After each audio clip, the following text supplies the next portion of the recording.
So Munro Live is here with Jeep at the International Auto Show, and joining me today, we have, I don't want to get this wrong, Vince Galante, who is Vice President of Jeep Exterior Design, and we also have Ryan Nagode, who's the Vice President of Interior Design.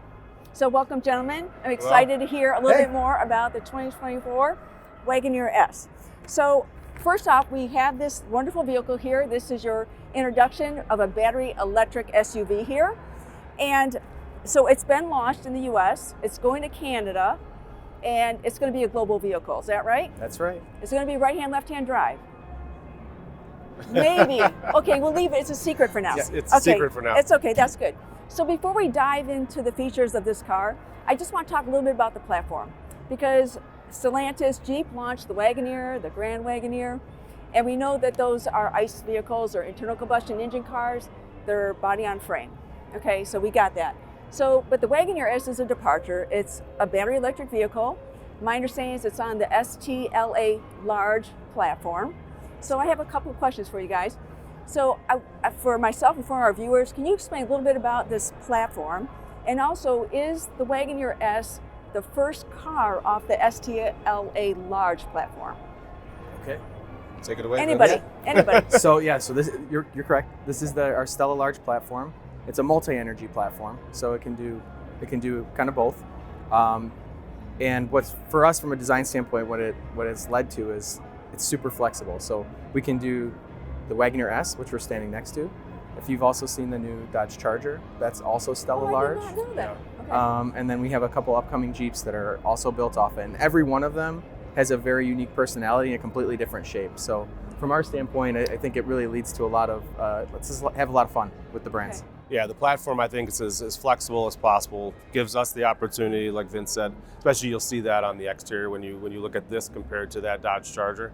Two completely different looking vehicles, but all on the same platform. Benefit from a lot of stuff behind the scenes, that maybe us customers, aren't necessarily thinking about all the time, but obviously as a company that helps to lower the cost of the vehicle with obviously being able to utilize all those parts and pieces across multiple models, multiple brands.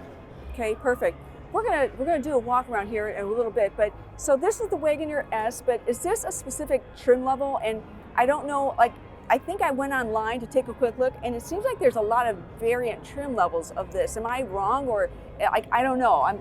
Help explain. So this one is the launch edition, and that's the only one you can get right now. For now, launch edition. So it comes one way, okay. And you get to pick. Do you want what color on the outside? Do you want what color do you want on the inside? Excellent. And are there more trim levels to come?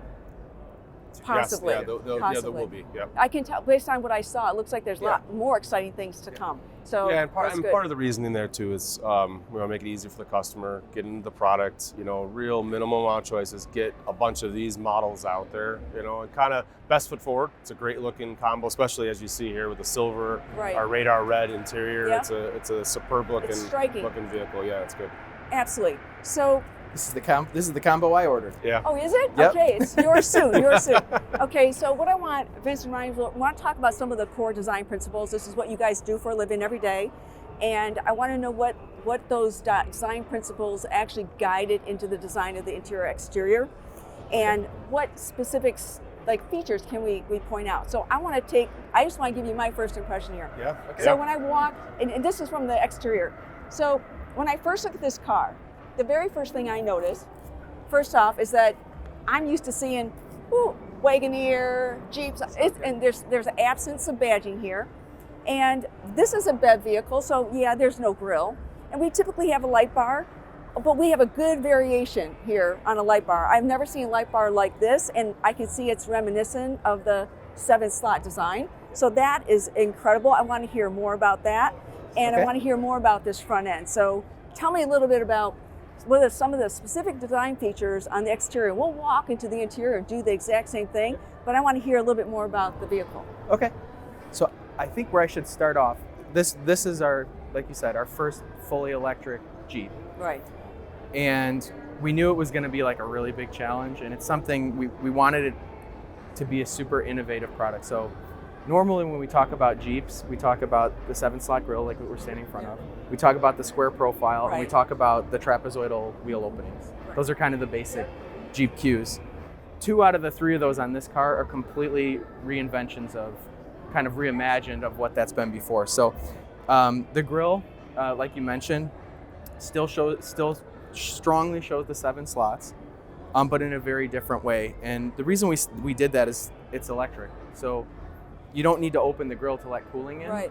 So we wanted to make it functional, but functional in a different way. Because again, it's a Jeep. When we do things on Jeeps, we want them to be functional. And there's a really cool story here. So the 7 slots on this one light up with ambient lighting. Okay. And our design team is pretty creative and pretty fun. They were actually at the Shinola Hotel in Detroit. Yeah. They're trying to think, what are we going to do with this grill?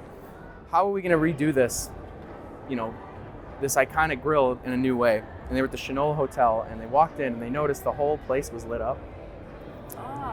But they couldn't see a single light bulb. Nowhere. So they kind of walked around, peeked behind things, and I think they found 17 or 18 different light bulbs.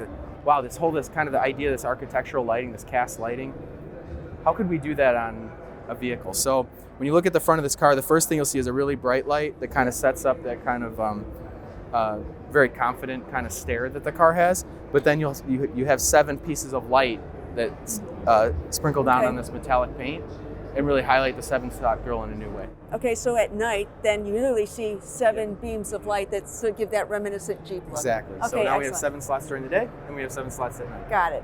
Thank you. Okay. So let's walk around. Let's talk about some of the design style features in terms of the aerodynamics, because I mean it's just a very it's low. It looks to be very sleek and low to the ground. I think you probably paid from an exterior design perspective what those lines look like, and for aerodynamics, including the rear spoiler. Can you talk a little bit more about that? So you hit right there on challenge number 2. Okay. So this is the most aerodynamic Jeep we've ever done. Perfect. So it has a 0.294 coefficient of drag, and you can see you're observing correctly. Right from the front, it's got a much more swept nose. The corners are very round all the way around to let the air go by. And then everything on the body is very sculpted. You'll notice it's sculpted in a much more subtle way than you normally would see. That's all for aerodynamics. It's lower to the ground for aerodynamics. The tires are a little bit narrower for aerodynamics. But I think the most striking thing, if you want to walk this way, I think it looks kind of athletic. Yes. Okay. Yes. You noticed the roof lines dropping. Right. down. Yes. And I mentioned trapezoidal wheel openings. Yep. Check. Got that. Grill. Check. Had to do something there, but check. Got it. Last one was the square profile. Okay. Right? So you notice it does have a pretty square profile compared to what you might think is aerodynamic. But if we walk around through here, the majority, I'd say 85% of the roof is a constant sweep. So I can actually reach through the spoiler. Okay. And what that allowed us to do is get the most aerodynamic profile on the car through the middle, through the most kind of important part of it, but get the Jeep profile on the side. And then we have this kind of iconic floating wing across the top that when we put it on the first sketch, we're like, there's no way they're going to let us do this. Yeah. And to our surprise, we brought it to the wind tunnels and started working with the engineers. And they were like, yeah, it could work, but you got to make it like 3 times more exaggerated. So it ended up where you could put your arm through it. It looks really nice. Pretty cool. I like it very, very much. And then I think you'll see some more subtle things here. You'll see some treatment here down at the bottom of the glass. That's as that air comes off the front, under the wing, this separates it off and releases it from the car. You'll see that all the way down the side through here as well. So all of that put together gave us our most aerodynamic Jeep ever, but a Jeep that is also, no question, the Jeep. And I absolutely like the light bar, the connection between the rear fender area and the lift gate. I think that looks really sharp, sporty. It complements the front. Yeah, it does. Thank It you. does. Yeah, it does a good job. It's a smart execution. I like it very much. It's very clean. It looks aggressive, but it looks like smooth. It's going to flow right through the air. Looks really great. Let's look at the interior too. Sounds good, yeah. So this color combination is called what? Black and radar red.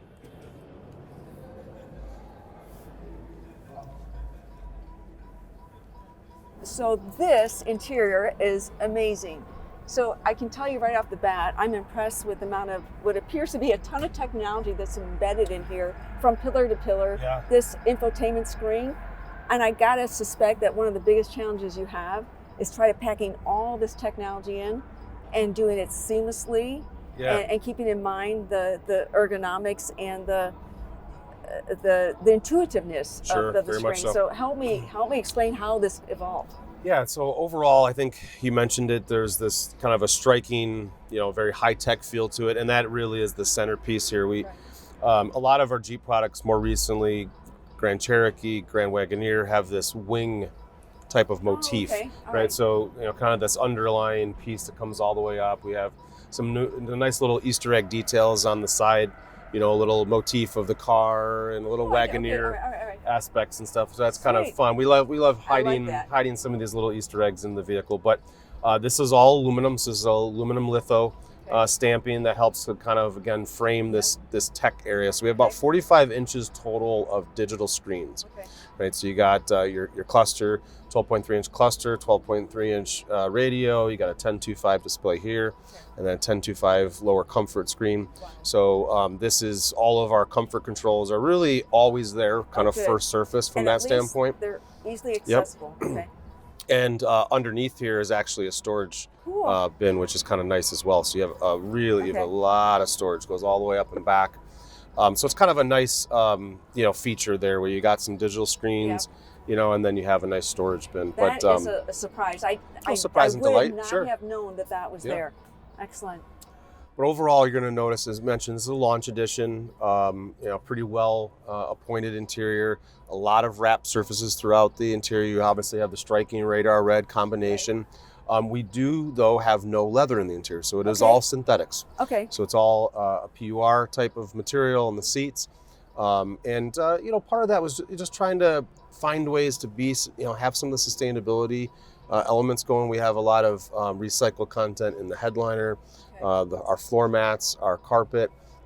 Little doses of that, I think, just trying to be, very reasonable. From a color and trim and material perspective. We gotta talk about this. This is a ceramic coated aluminum piece. Really awesome. Yeah, so the carrier on it's aluminum, but it's a ceramic coated. And it really is a sophisticated jewel-like element. I think of it as it's almost the inside of a nice tuxedo jacket right? The tone-on-tone feel. And obviously all of that is circled around, really nice aluminum shifters, so you really feel it feels great to touch, cold to touch, and this is our drive modes. Yep. So obviously, with it being a Jeep, we still have the ability to have some different drive modes. You have your cell phone storage as well as it's vented and charging. So it's got it actually sucks surface off, sucks the heat off the surface. A pretty deep bin in there from storage. Obviously, you can see the cup holders, 4.5 cup holders.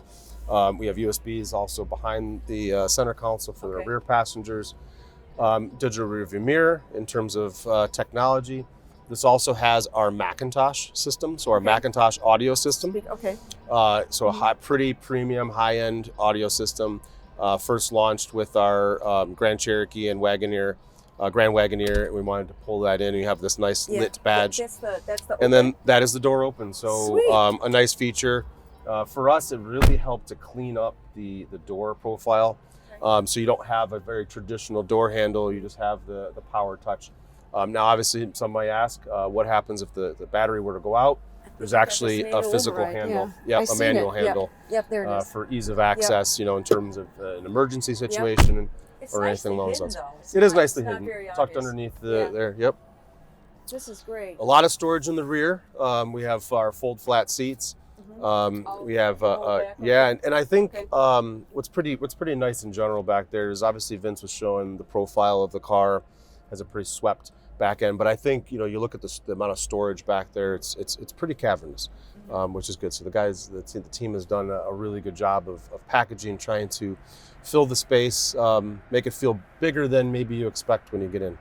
It's very nicely executed. Does this ambient light piping go to the door? So it does go to the door, and then it also it'll in what I think it's in the state right now, it will show certain situations of charging.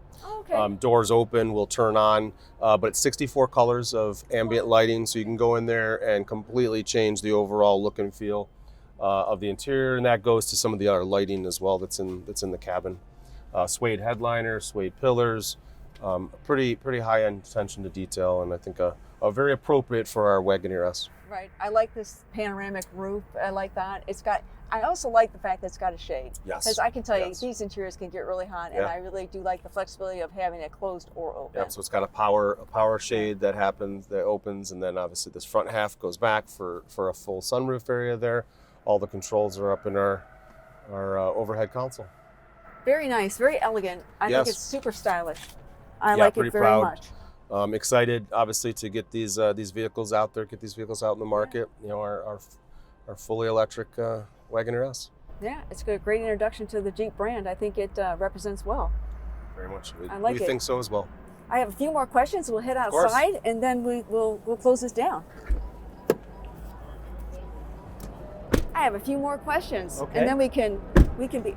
Oh, by the way, let's talk a little bit about this charging. This is the charging port, yeah? That's the charging port. If I touch it, will it open? Yeah. Okay, perfect. Okay, so we have a CCS port, right? So are you guys is there plans maybe to go NACS ever? We have plans Maybe eventually? Okay. Yep. For now, this works perfectly great though. Yeah, so you, Yep. you plug in, Yep, you got you a can- meter yep, for yep. How things are going, Okay, a release button, but pretty simple. excellent. It's nice and big. You don't have to worry about the cord getting in the way. That's a fact. Good job. Okay, so I was thinking about this is a Jeep, and Jeeps are known for their ruggedness. They got a lot of heritage behind them. These are on-road, off-road kind of things, so performance is really kind of key. And so there must be a lot of balance that has to happen with this on-road, off-road capability. So are there certain things like you guys have to pay attention to, like just the design of wheel size, departure angle, all these things. So like kind of what comes into play when you have to try to meet both of these type of requirements? And even from an interior perspective, you're going to be off-road. Maybe there's like this acoustic and the noise reduction, and there's all these little things to pay attention to. So what are some of those aspects you guys really pay attention to? Really it all starts with the tires. Okay. So making sure that we have the right amount of rubber on the side of the tires, Okay. making sure that we have the right amount of clearance around the wheels. And like as you mentioned, balancing, this car was really tough because we had some really aggressive goals on the aerodynamics and for range, Yeah. because it's electric. And then balancing, that's in conflict with approach and departure angles. Getting the wheels out as far as you can. So we wrestled with it a lot.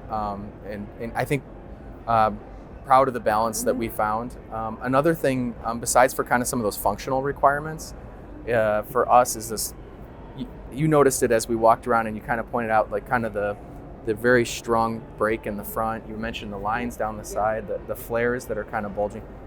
There's always, besides for those functional pieces of the vehicle, there's also kind of a strength in the shape that all Jeeps have that isn't one of the trapezoidal wheel openings and grills, and it's not the usual things we talk about, but it's kind of an underlying thought in our minds that there's a strength that when you drive this vehicle, no matter where you are, whatever the weather is, that you're going to feel safe, you're going to be able to go where you need to go, you're going to feel protected, and so the shape of the vehicle reflects that idea to protect you as well. Well done. Anything from an interior perspective? Yeah, I mean, just the teams when we're talking off-road, on-road, and obviously this is the luxury side of Jeep, right? So it's maybe not as rugged on the inside as a Wrangler, for instance. And that's on purpose, right?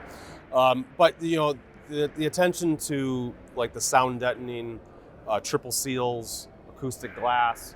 There's a lot of little things that go into it, maybe that are hidden in that sense. That really, you're not picking out specifically as a customer, but you close the doors and you're having some spirited driving. It's quiet inside. And what's really interesting with obviously BEV products, all these BEV products, is how much more road noise you're going to potentially start to hear. If some of those things aren't right, just because you're not listening to a gas and ice engine firing, and that I think is a really interesting part that we're going to have to keep diving into as we do more and more electric vehicles. It is really going to be important to make sure from a sound quality perspective you're not hearing road noise and everything else. So, but we're proud of the Wagoneer S. Excellent. So one last question for you guys, because Jeep is a very iconic brand. It's got a lot of heritage. and it's got a big following. People are very passionate about their Jeeps. They really are. Yep. And when I had my Wrangler, I could do anything in my Wrangler. So I get the brand and I absolutely love it. But you know what? Jeep customers are always evolving, right? Technology is always evolving. So I'm trying to understand, like, how do you guys try to stay ahead and try to meet this new customer need that you may not even know exists out there? And also, technology is moving so fast. And what are some of these new key trends that you need to maybe impart into the Jeep brand to actually meet this new customer out 5 years from now? I mean, for us, it starts with the actual design team that worked on this car. So this one's very unique. The design team, I think Ryan and I are the oldest people on the design team. So everybody that worked on this was born in 1980 or later. So fully millennial. We're fully immersed in the Jeep brand too. Fully immersed in the Jeep brand. And our design team, I mean, we have car designers like Ryan and myself, but we have gamers that do all the things on the screens. We have fashion designers that do all the cool materials on the inside. I never knew that. We have designers all over the world. So we have this diverse, youthful perspective on everything that we're working on in this. Case in point, that, you know, they're telling us what they want to see in the future. And you know, they love Jeep just as much as So the other thing we do is we always go to the Easter Jeep Safari. We're there every year. We bring concepts, we do ride and drives, we do our own trail rides and kind of just organically meet people on the trails, and they tell us exactly how they feel. Very passionate, that's okay. And we love getting the feedback, and you know, on some of those concepts we try things. Some of them work, some of them don't. The ones that work, we always try to get it to production as best we can, and so that's how we kind of stay fresh and stay on top of it. So that's cool. No matter what, I think there's still, especially with Jeep, there's a core to Jeep, right? We never want to lose. You know, there's a center of gravity with it. Yes. And so it's very important. So obviously, you got some vehicles that are stretching the boundaries of what traditionally maybe Jeep is thought of. But no matter what, we got to keep to our roots though, and make sure that, you know, at the end of the day, we're proud to put a Jeep badge, you know, on these vehicles. Yeah. Well, I think the Wagoneer S is a pretty nice vehicle. I am surprised by it. If you took off the badging, I wouldn't know until I maybe stepped into the front and, you know, did a few other investigations. So I think it's a little bit of a departure, but I think it stays true to the Jeep brand. And I really do hope it resonates with the Jeep customer, because it looks like an awesome vehicle. I appreciate your time today. Thank you.